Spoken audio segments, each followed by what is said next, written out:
India এ আৰু south Africa এৰ মাজত প্ৰথমখন আনঅফিচিয়েল ODI মেচ অনুষ্ঠিত হৈ যায় আৰু এই মেচখনত ইণ্ডিয়া এ চাউথ আফ্ৰিকা এক 4 উইকেটত পৰাস্ত কৰে। প্ৰথমে চাউথ আফ্ৰিকাই বেটিং কৰে আৰু 50 অভাৰত 285 ৰান কৰে 9টা উইকেটত 9 উইকেটত আৰু তাৰপিছত ইণ্ডিয়াই এই মেচখন 49 অভাৰ 3 বলতে 290 ৰান কৰে 6টা উইকেটত আৰু 4 উইকেটত জয়লাভ কৰে। প্ৰথমতে চাউথ আফ্ৰিকাৰ অৱস্থা একেবাৰে বেয়া আছিলে। 150 মান ৰানতে হয়তো অল আউট হ'ব বুলি ভাবিছিলোঁ। খুব বেছি 150 মান ৰানহে কৰিব পাৰিব বুলি ভাবিছিলোঁ। কিন্তু পিছলৈ আচলতে ডিয়েন ফৰেষ্টাৰ আৰু ডিলেনো প্ৰতিক্ৰিয়েটাৰৰ খুব সুন্দৰ পাৰ্টনাৰশ্বিপ হয় আৰু তাৰপিছত এইখিনি ৰান কৰিবলৈ সক্ষম হয় দক্ষিণ আফ্ৰিকাটো। দক্ষিণ আফ্ৰিকাৰ বেটিং লাইনত চাওঁ, ৰবিন হাৰ্মানে 0 ৰানত আউট হৈছে, ৰিভাল্ডো মনস্বামীয়ে 10 ৰানত আউট হৈছে, জৰ্ডান হাৰ্মানে 0 ৰানত আউট হৈছে, মাৰ্কিউছ একাৰমানে 0 ৰানত আউট হৈছে, চিনেথেম্বা কুৱেছলি 15 ৰানত আউট হৈছে। তাৰপিছত ডিয়েন ফৰেষ্টাৰ আৰু ডিলানো প্ৰতিক্ৰিয়েটাৰৰ মাজত পাৰ্টনাৰশ্বিপ হয়। ডিয়েন ফৰেষ্টাৰ 77 ৰানত আউট হয় আৰু সেই উইকেটটো কিন্তু মন কৰিবলগীয়া কথা যে ৰিয়ান পৰাগে লয়, কিন্তু ৰিয়ান পৰাগে পাৰ্টনাৰশ্বিপটো ভাঙে।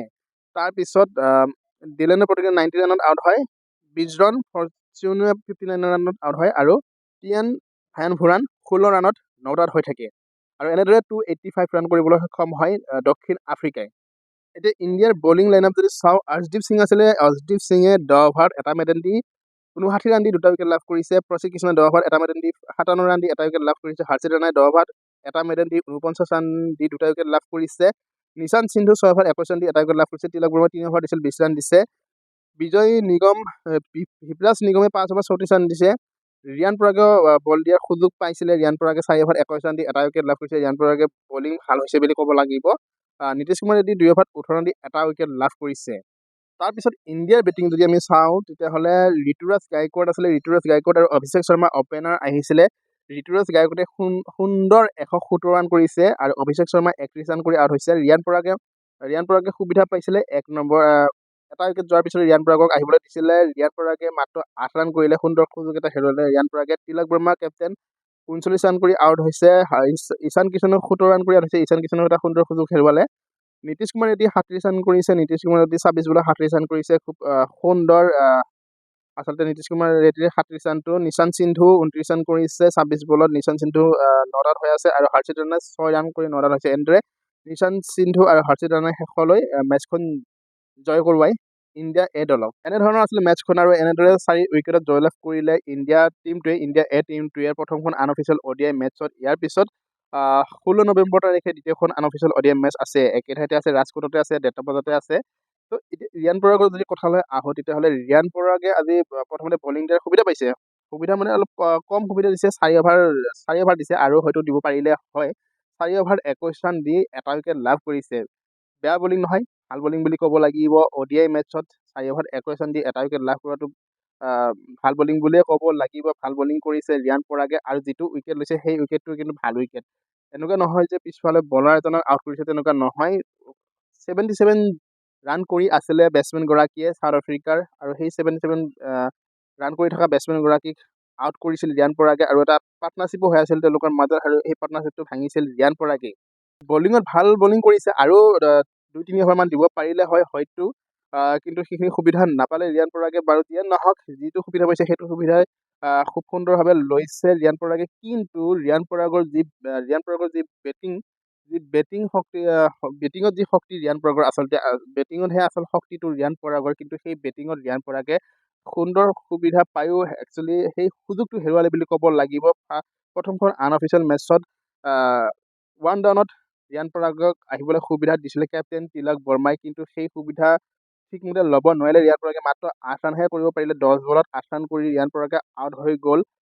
তো তেনেধৰণৰ সুবিধাবিলাক ৰিয়ান পৰাগে হেৰুৱাব নালাগিব, কাৰণ এই 3খন আনঅফিচিয়েল মেচ খুব গুৰুত্বপূৰ্ণ মেচ। এইকাৰণে গুৰুত্বপূৰ্ণ মেচ, ইয়াতে মেইন স্কোৱাডত যি দক্ষিণ আফ্ৰিকাৰ বিৰুদ্ধে 3খন ODI আৰু 5খন T20 খেলিবলৈ গৈ আছে 30 নৱেম্বৰৰ পৰা। গতিকে এই 3খন ODI আৰু 5খন T20ৰ বাবে কিন্তু এই টিমটোৰ পৰা কিন্তু খেলুৱৈক চিলেকশ্যন কৰিবই। তো ঋতুৰাজ গায়কোৱাডে এই ক্ষেত্ৰত কিন্তু ভাল কাম কৰিছে। প্ৰথমখন মেচতে 117 ৰান কৰি দেখুৱাই দিছে যে ঋতুৰাজ গায়কোৱাডো ODI টিমৰ বাবে যে ঋতুৰাজ গায়কোৱাড ফিট হয় সেইটো ঋতুৰাজ গায়কোৱাডে কিন্তু দেখুৱাই দিছে। ঋতুৰাজ গায়কোৱাডৰ দৰে ৰিয়ান পৰাগো কিন্তু এই সুবিধাখিনি ল'ব পাৰিব লাগিব। যিদৰে ঋতুৰাজ গায়কোৱাডে সুবিধা পাই প্ৰথমখন মেচতে শতক ৰান কৰিছে, ঠিক তেনেদৰে মেটচখনত কিন্তু ৰিয়ান পৰাগে খুব সুন্দৰ সুবিধা পাইছিলে। কাৰণ এটা উইকেট যোৱাৰ পিছতে ৰিয়ান পৰাগ আহিছিলে আৰু যিহেতু অভিষেক শৰ্মা সোনকালে আউট গৈছিলে, তাৰপিছত ৰিয়ান পৰাগ আহিবলগীয়া হৈছিলে।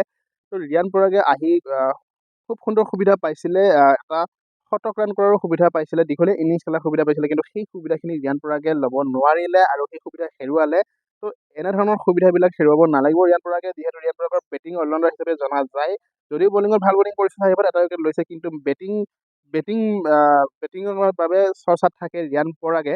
গতিকে ৰিয়ান পৰাগে এনেধৰণৰ সুবিধাবিলাক হেৰুৱাব নালাগিব। আৰু দুখন মেচ এতিয়াও বাকী ৰৈছে। তো এই আহি থকা দুখন মেচত কিন্তু ৰিয়ান পৰাগে এনেধৰণৰ সুবিধাবিলাক ল'ব জানিব লাগিব। বেটিঙত এটা দীঘলীয়া ইনিংছ এটা কিন্তু শতক ৰান যদি কৰি দিয়ে, আৰু বাকী থকা দুখন মেচ আছে, এই দুখন মেচতো ৰিয়ান পৰাগৰ বেটিং সুবিধা আহিব। কিন্তু এই দুখন মেচত যদি এটা শতক ৰান আহি যায় ৰিয়ান পৰাগৰ, তেতিয়াহ'লে ৰিয়ান পৰাগৰ বাবে খুব ভাল হ'ব। তো সেয়ে প্ৰথমখন আনঅফিচিয়েল মেটছত 4 উইকেটত পৰাস্ত কৰিলে ইণ্ডিয়া এ চাউথ আফ্ৰিকা এক। তো দ্বিতীয়খন আনঅফিচিয়েল মেচ 16 তাৰিখে আছে। লৈ আহিম সেই মেচখনৰ আপডেট। চাই থাকিব ভিডিঅ'বিলাক, ভাল লাগিলে সকলে লাইক শ্বেয়াৰ কৰি যাব। লগতে প্লিজ যিসকলে এতিয়ালৈকে চেনেলটো ছাবস্ক্ৰাইব কৰা নাই, প্লিজ চেনেলটো ছাবস্ক্ৰাইব কৰি দিব। ধন্যবাদ।